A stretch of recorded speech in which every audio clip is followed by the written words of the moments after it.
Matapos ang pila ka beses nga pagpaiway dayon nagid ang barangay kag sangguniang kabataan elections. Subong adlaw August 28 nagsugod na ang election period. Ang COMELEC magabato naman sa mga Certificate of Candidacy sa mga gusto magpadalagan sa pagkabarangay kapitan, barangay kagawad, SK chairman kag SK kagawad. Upod sa iban pang ahensya sang gobyerno, determinado ang COMELEC kay pasiguro ang kalinong kag katawhay sa palaabuton nga piniliay. Kaangon sini nga balita, makaupod na sa bunga aga ang Election Officer 2 sa Iloilo City COMELEC kasi Mr. Jonathan Saino. Good morning, Sir Jonathan. Kag-welcome sa GMA Regional TV Early Edition. Good morning sa tanga televiewers. Sir, sa tion nga naka-file na ang sang Certificate of Candidacy ang mga magakandidato sa barangay kag SK elections, ano ang dapat nila nga tandaan especially sa mga nagadali na gid nga mangampanya? Tandaan gid sang aton nga mga candidates no kung naka-file na nga bawal ang premature campaigning no.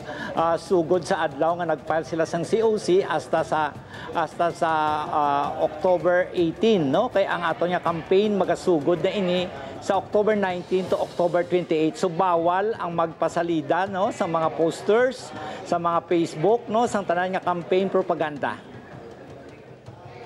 Sir, sa mga madakpan nga nagalapas sa layi sa pagpangampanya, ano ang penalidad nga nagahulat sa ila? So may-ari ini nga imprisonment nga not less than 1 year, not more than 6 years, kag may-ara nga perpetual disqualification no to run for public office. Ang ini nga dapat tandaan sang aton nga mga kandidato. Sir, para sa publiko, ang mga ginadumilian sa tion sang eleksyon na period.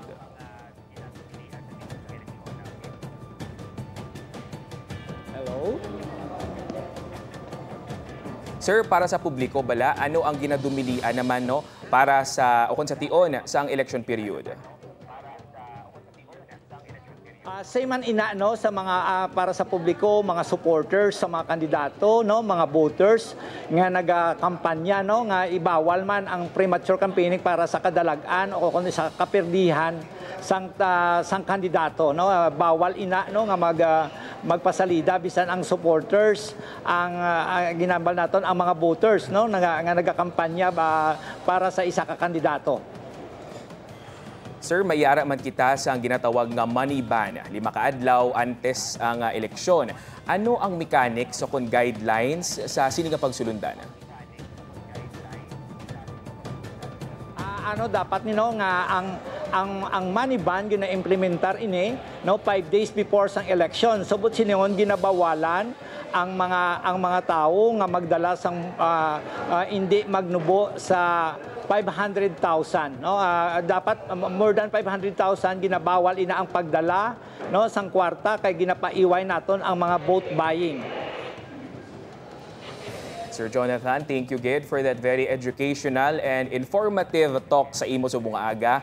Madamong salamat sa pag-upod sa amon diri sa GMA Regional TV Early Edition.